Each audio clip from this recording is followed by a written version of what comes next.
to take its place, which from an Israeli perspective is negative. So we have an ongoing dialogue with the United States about many issues, including Iran, and we hope that a firm stand by the United States will make also European countries follow suit. We have started by the comment on boycott. You don't see anybody boycotting Iran. I mean, and this is part of the double standard of the international community. I mean, the issue of boycott, you didn't ask about it, but I will say a few words because you see it sometime here in Norwegian media.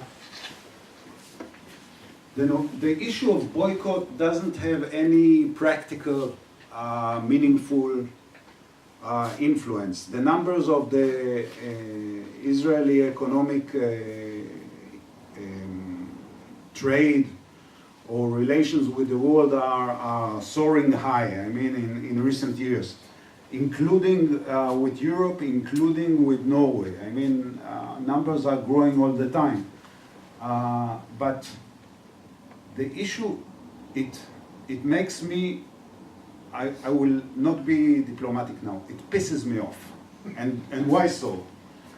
Because it is so discriminatory, it is so morally wrong. I mean, people who boycott Israel, they don't boycott any other nation in the world. They focus only in Israel, only on the only Jewish country in the world. And I say this way specifically because there must be something about it. And again, I want to make another point clear, because those people usually say nobody is allowed to criticize Israel.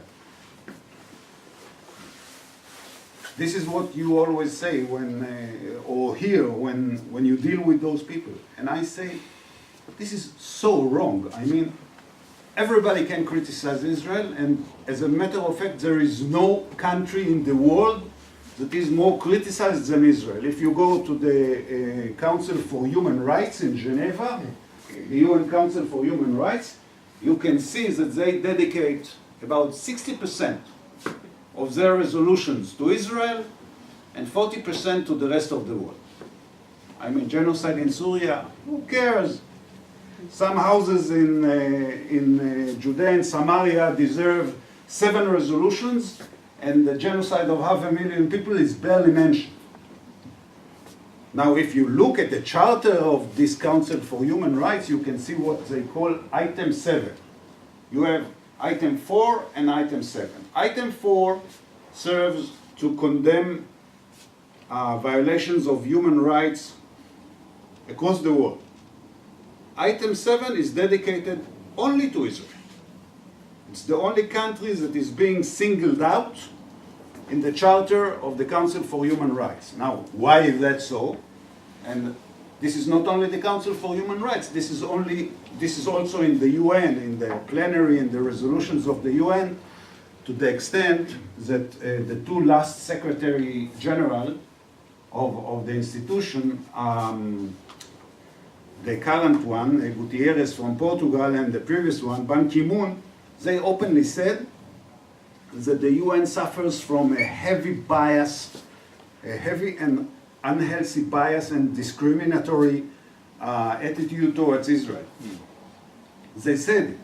Now, why does this happen? And it's important to bear that in mind, because in Norway, some secular people treat the UN resolutions as if they were the Bible.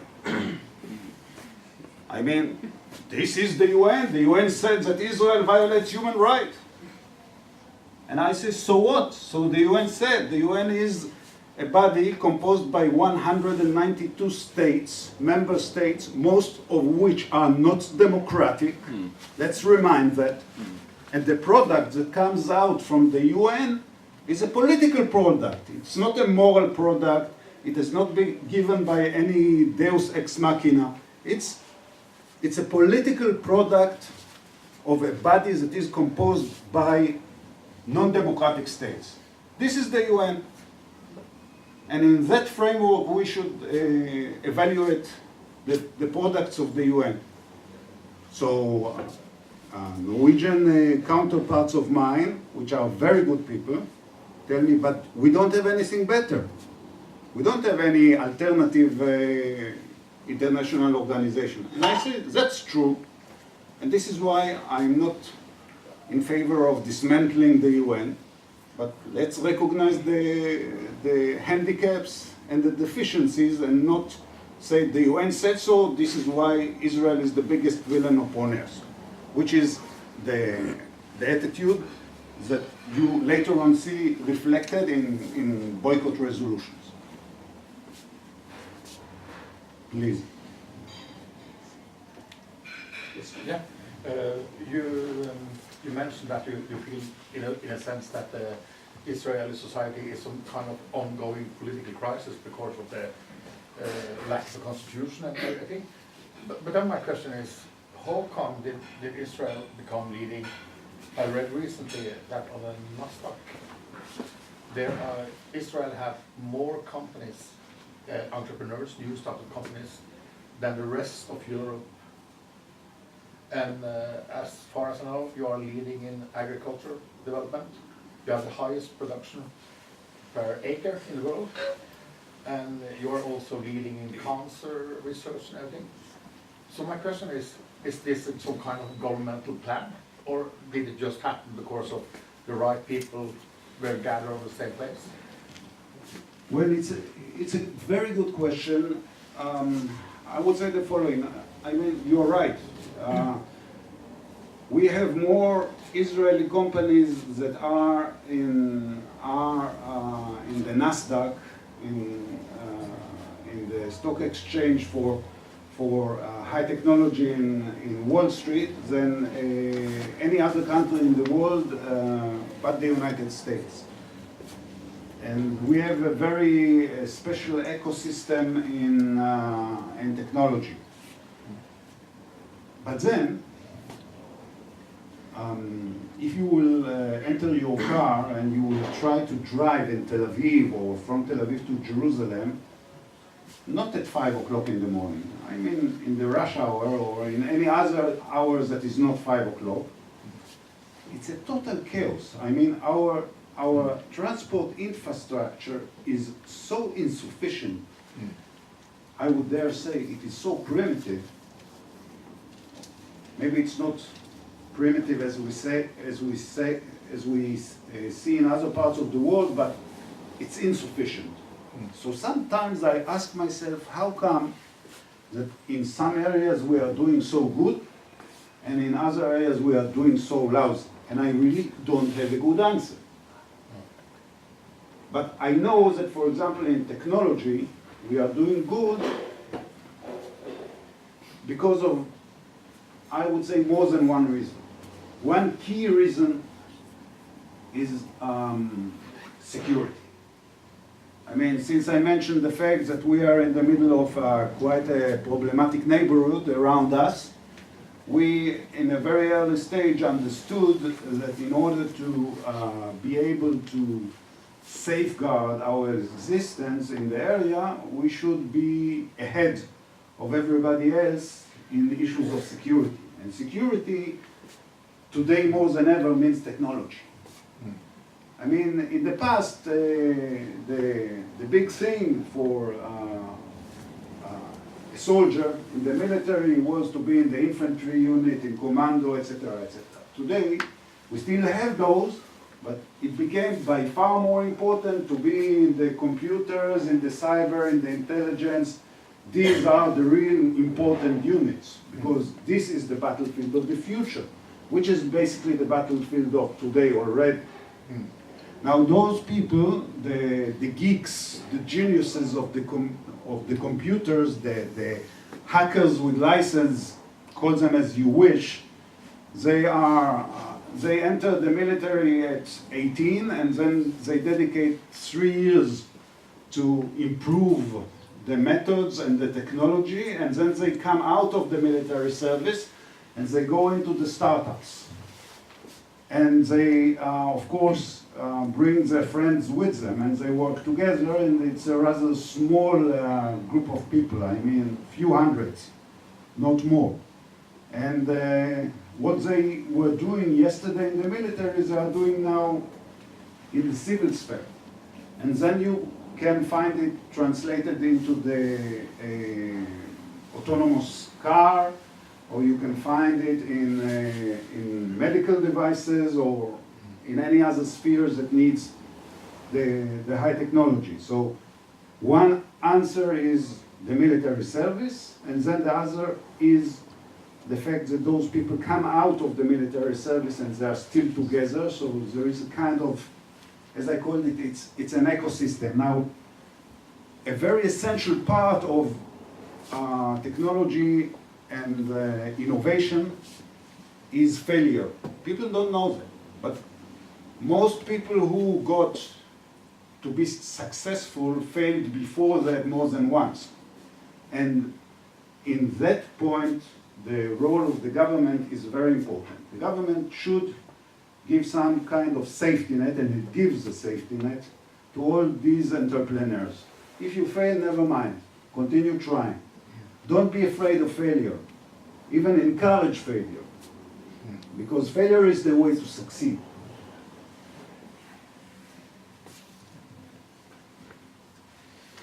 Talking about the neighborhood, how is it with this Hezbollah now in Lebanon and in Iran? I mean in Syria. With regard to the Iranians, are they under control, or to what extent do you consider Hezbollah to be dependent on Iran and the National Guard and so forth up to Golan and around? In 2006, we had what we call the Second Lebanon War. And it started because of a miscalculation by Hezbollah. Hezbollah attacked an Israeli patrol within the Israeli territory, and this was the match that lit the war. And the leader of Nasrallah, the leader of Hezbollah, Nasrallah, he was honest enough to admit that would he have known the outcome of the Second Lebanon War in June 2006, he wouldn't have started it.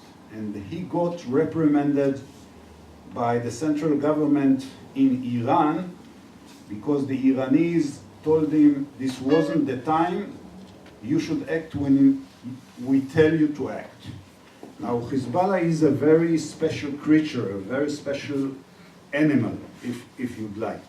On one hand, it's a political party in Lebanon.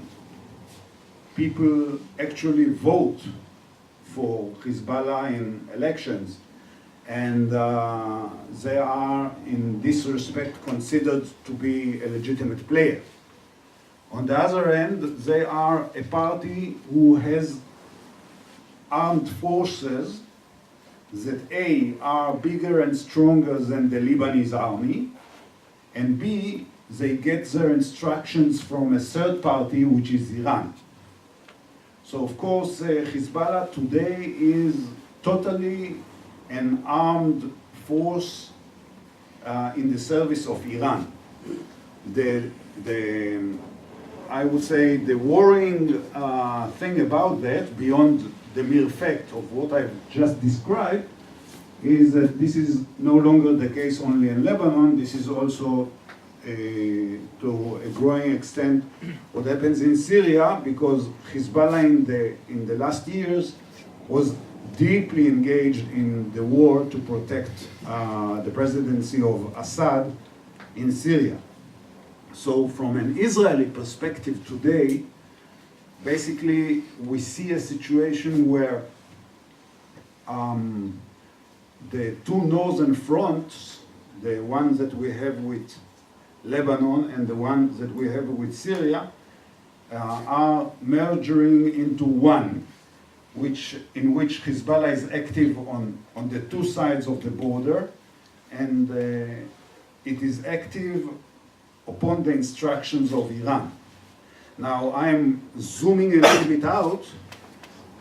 This is one part of our conflict of Iran. I mentioned the issue of nuclear, of the nuclear race, but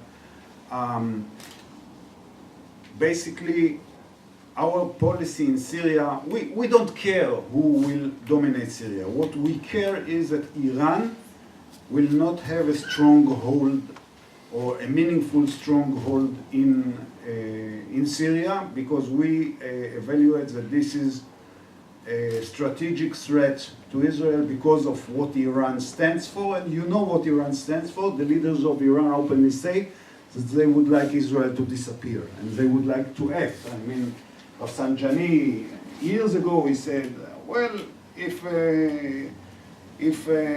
we are going to have an atomic bomb thrown on Israel and Israel on us, then we won because we are by far bigger. That is the line of thinking over there. This is translated since more than a year now, a year and a half maybe. We have a new and very important player on the ground in Syria, which is Russia. Now, the dialogue between Israel and Russia is not a dialogue between equals. You might understand that. I mean, you have your own thing with them, but suddenly you, in a way, you always lived with this neighbor, and we got it as a new neighbor. And you know what the saying go, or how the saying goes. You know where a 6-ton gorilla sits? It sits where it's want to sit.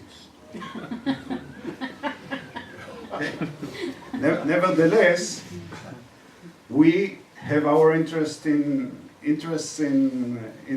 Syria, and in order not to engage in a situation where Israeli and Russian pilots are fighting in the air, I mean, in this closed room, I'm sure that Israeli pilots are better, but I don't want to test it, okay? Prime Minister Netanyahu in the last year met President Putin, met him face to face 5 times. I don't know if there is a leader that President Putin saw more than Netanyahu. Now Netanyahu met Trump for the 5th time, so they are equal now. But the talk is only about that, only about this coordination, about what we can do in Syria and what the Russians are doing in Syria. This is the talk between us and the Russians. Now, remember, I mean, Syria, biggest ally, or Russia, sorry, biggest ally in Syria is Iran. Because they are the boots on the ground for the Russians. On the other hand, Putin has a very soft spot towards Israel. He likes Israel. He has been to Israel. You must also remember that 1 million of our population, more than 1 million, are from immigrants from the former Soviet Union. So there are a lot of Russian-speaking people in Israel. So there is a kind of affinity. And we have all the time, it's a very delicate tango in which we have to determine what is in our best interests and how to do that without stepping on the toes of the big gorilla.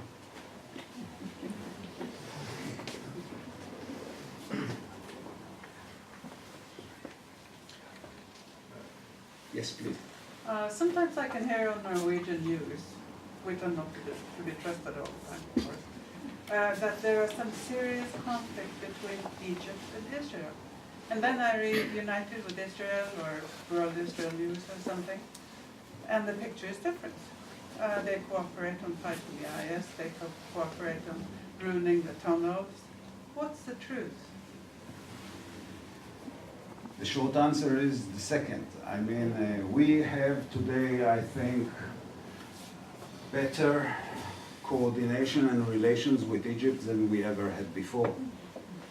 And again, we have signed the peace agreement with Egypt back in 1982. Now, this is not a peace, a European peace. It's not a peace between societies. There are Israeli tourists going to Egypt. There are no Egyptian tourists coming to Israel, basically. There's still a lot of suspicion among Egyptians towards Israel. You must remember that overall in the Arab Muslim world, people grew up knowing that Israel is the devil. That every negative feature that you can think about, they attribute it to Israel. They teach it in the schools. I mean, it's impossible not to hate Israel if you grow up in such a society. So later on, when things turn out to be differently, it's very difficult to absorb it. But on the leadership level, there is a very deep cooperation going on. And by the way, it's not only with Egypt, it's also with Jordan. These are the two countries that we have borders with and peace agreements with. From time to time, we might have some hiccups in the relations, but the cooperation is very deep. I would argue that today the support of Israel, or the mere existence of Israel, is a stabilizing factor for Egypt, for Jordan, and for other regimes in the Middle East that do not have open relations with Israel. Saudi Arabia, Gulf countries, a case in point. Yeah, I want to ask a question that will take you back to Israel and back to music when we started.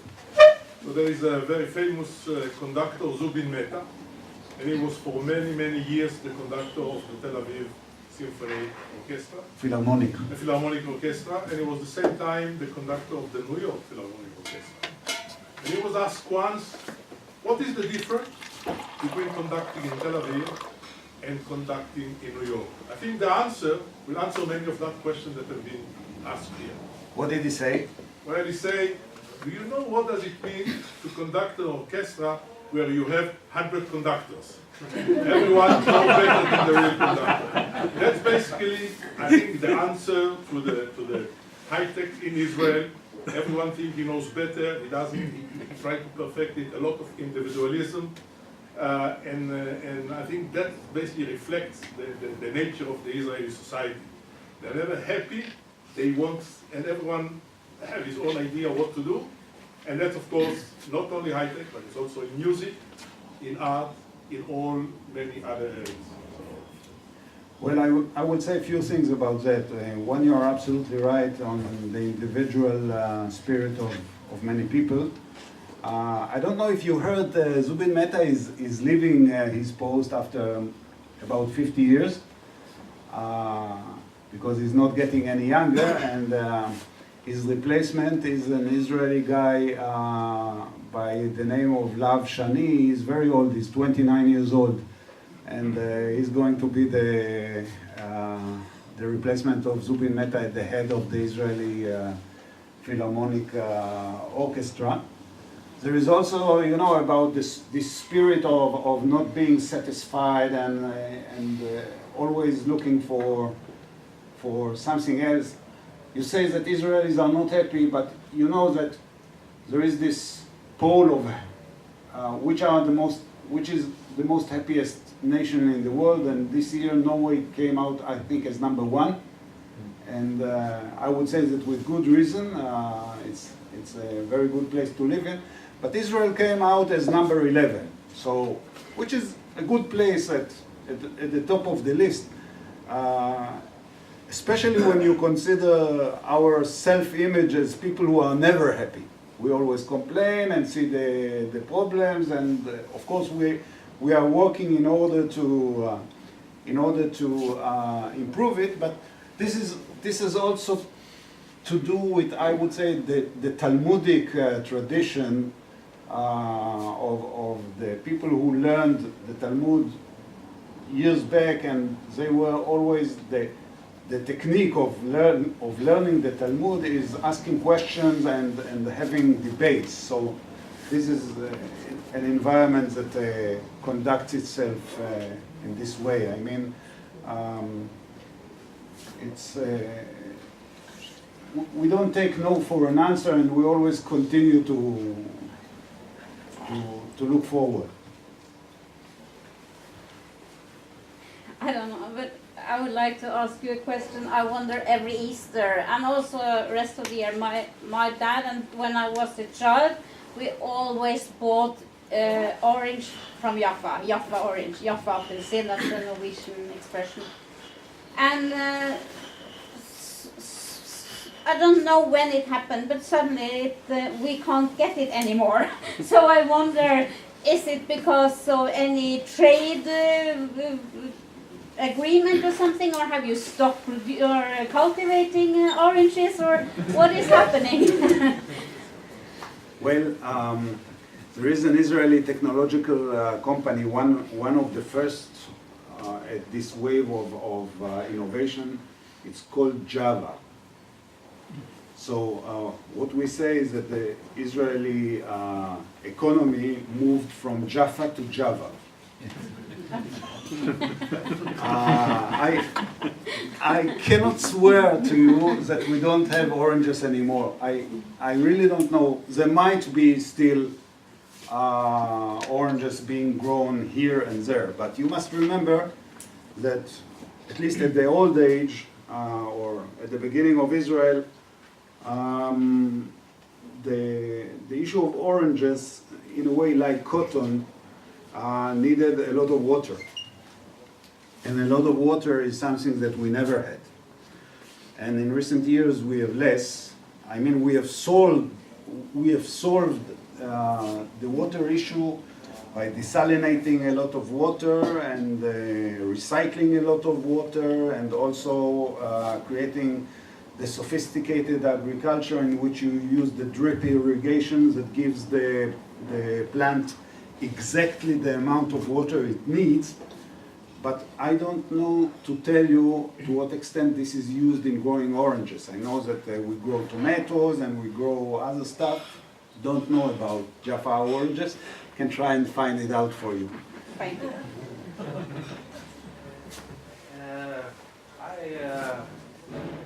I'm a supporter of Israel, and I'm into many of the Norwegian supporter organizations. And often we go together with news about Israel, and if it's negative, we go in and try to neutralize it. But the difficultest cases for us to support your country is when people are stopped in passport control on Ben Gurion and sentenced to be sent home. And I have often wondered why can't Israel have a visa regulation to Norway so people apply to go? Because it's many people who want to go to Israel that come with a negative attitude to Israel. Like, for instance, you have Kirkens Nødhjelp, so it's a Christian organization, but they are negative. And other organizations are Christian, they are positive, and they go there, and I heard even go into Judea and Samaria, they rip up olive plants from Jewish people who live there.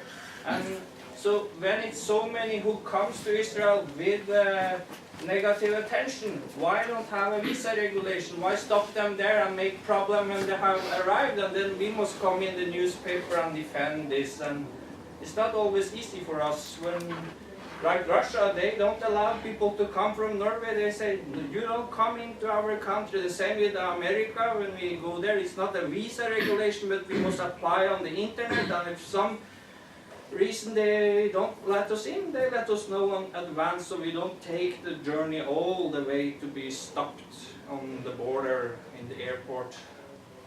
I hope you understand what I'm trying to say. Totally, I'm dealing with this issue quite a lot. I will say a few things here. First and foremost, I think that a visa regulation is not a good idea. Israel doesn't have a visa regulation with any Western European country. We don't have it, because we believe these are friendly countries and people are welcome, as a title, okay? Second point that I would say is that many times the policy of at our border control, mainly at the Ben Gurion airport, I would argue that it could have been better or more friendly or less selective. I mean, for me, not everyone who comes to work with the Palestinians is negative. If he comes bona fide to the Palestinian society, I think this is positive. We even have some cooperation with those people. I mean, people who are going to work with the Palestinians, but they meet us before and they hear our perspective and they know what we can consider as positive. I mean, if you work with Palestinian children in a kindergarten, very good. If you help Palestinians to throw stones on our soldiers, very bad. It depends what you do. Now, to a priori decide that everybody who comes to work with the Palestinians is negative, I don't buy that. Although there are people in Israel who think like that. Tell you another point. And this point is on the level of principle. There are some people that Norway doesn't allow to enter to Norway.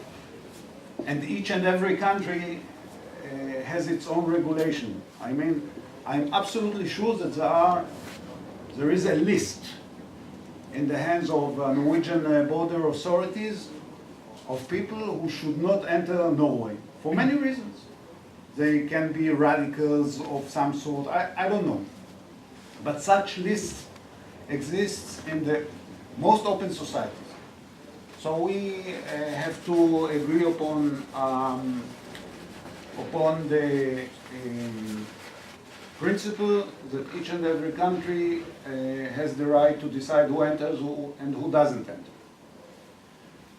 Then recently we had an event that also made its way to the news about a prominent member of a law or some other trade union who was banned from entering Israel. Now again, I give you my personal opinion here. I think this is negative because when people come to Israel, usually their impressions that they get is positive. I mean, the best way that I know to change people's mind about Israel is inviting them to Israel. I don't know anything better. I can speak here for 3 hours. They should stay 3 hours in Tel Aviv. This is by far better for them. Okay, they will get a better idea. But LO took a decision to boycott Israel last May. And again, I said what I said about the boycott, I repeat it. I mean, you can frequently hear from people who support boycott, boycott is a peaceful move that will put an end, that will contribute to put an end to the conflict between Israelis and Palestinians. This is nonsense and it's wrong from so many angles. It's wrong because it doesn't contribute anything to the solution. I mean, I've been talking today with people at the municipality of Trondheim that didn't boycott Israel, but yes, decided to boycott the settlements or the products of the settlements. And I gave them the example of an industry called SodaStream. SodaStream was fabricating soda, bottles of soda, and it was located in the territories, in an industrial park near a settlement. And like 600 or 550 of the 600 people who worked there were Palestinians. And the wages, the salaries were like 2 times higher